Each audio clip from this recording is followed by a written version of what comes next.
ko. So, I'm here having a fun time with my printer. And this is actually a very secluded area. Ibig sabihin, nasa dulo to ng bahay ko. And then, walang bintana dito. So, I see to it na siguro para less ang naglagay ako ng di makita masyado. Kasi may ilaw eh. Sandali So, may ceiling fan ako doon actually na maliit. Ayun may ceiling fan ako na maliit na ang hangin is away from me. So, ibig sabihin, nandun ang pintuan ko, papunta siya doon. Then, okay naman Hindi ko naman kaya lang kasi paggabi, katulad dito, matutulog na ako, nagsasara ako, and I found out that even though PLA is very safe because it's actually made out of parang plant resins or something, or it's made out of plant plastic, and I'm using PLA plus, which is maybe some of it is a combination of PLA and TPU, which makes it more pliable at saka flexible. So the worry here is then that even though it is plant-based and then TPU is medical grade, or it can even be used as baby something or baby toys, it will still emit a very small particulates or nanoparticulates. They are calling it nanoparticulates. I don't even know kasi nag-research lang. I did my research. I did Google everything. I did find so many videos that telling us to be careful with the nanoparticulates because PLA is being heated up to 210. So meaning it is really emitting something like you cook a bacon and then it is emitting moisture. It's the same thing. It's also emitting a bit of moisture, but in a nano level, which meaning it is a very small particulate. But some of them said that it's quite cancerous. In a large scale of printing, for example, if you're doing a 3D printing farming, you have several printer and then you're living with it inside a very secluded room or without windows. So maybe they said that in that particular situation, it will be very harmful, even if you are using PLA or TPU or any sort of plastic. But if you are just using one printer,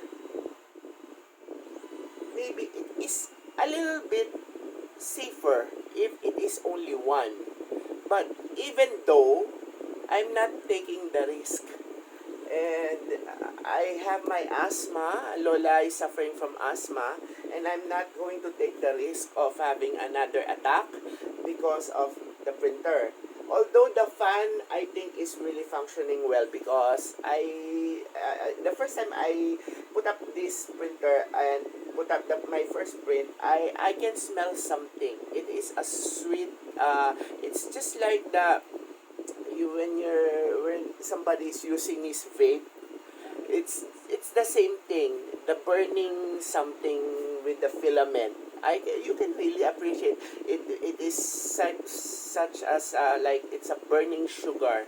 It's a caramelling, too much burnt sugar. It's like that. It's similar to that. So maybe just maybe, no 3D printing is a bit they've been here for a while. How many years? I've seen the first 3D printer in CDR King when they are still open, and I was clamoring about it, and it costs around 40 something thousand. So that I did not buy it. But as of now, many people can buy 3D printer, especially the N series and few other cheap units. And even though I'm only using one printer, I'm using it in a very small area. Although I have my proper ventilation because I do have my exhaust fan, and I also have my filtered used in my air conditioning unit. It's a 3M HEPA filter. Aside from that, I'm quite worried that it really is emitting nanoparticles that may be harmful or may be cancerous to me because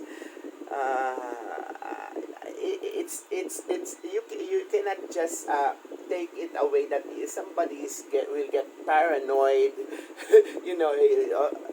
getting sick from these nanoparticles they call it.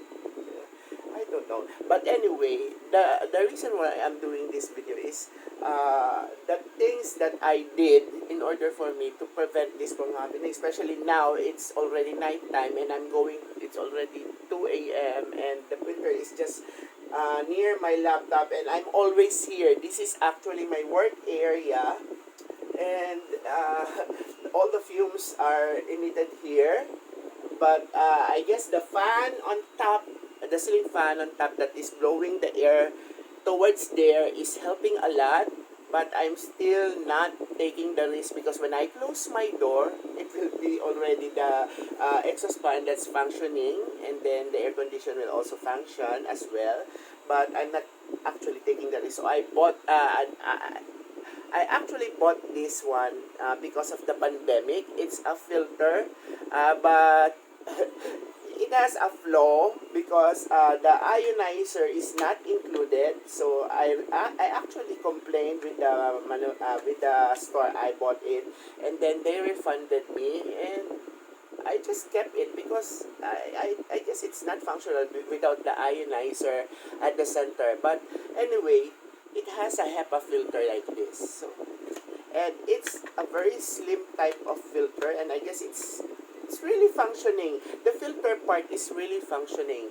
So I see to it that this filter is now located somewhat near where I am printing. So if I put it here, so whenever the heat end emits something, it will actually suck it up and then filter it immediately.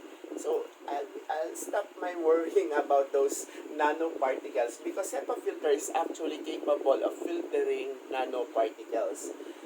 What I don't know is how effective it will become. And the thing is that I don't know where to buy the HEPA filter whenever this HEPA filter gets soiled up.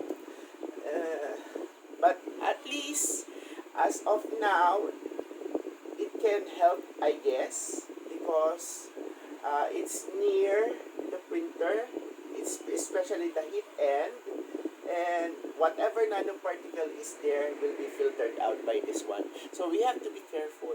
I am also new with 3D printing, but we have to be careful of using this one.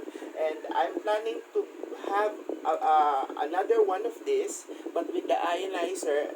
The thing is that I don't know what's the effect of the ionizer with our 3D printer. So the HEPA filter will be more suitable as of now because I'm still in the process of experimenting about this one, and I'm going to relocate this one so that it will be very stable. Maybe I'm going to put it on top instead of on the light, and maybe LED lights instead of putting lights, or maybe I can put LED lights here. I'm going to put it on top so that all those or maybe somewhere at the side where the heat ends are actually near, but this is quite unstable, so I'm a bit worried and I'm going to sleep already.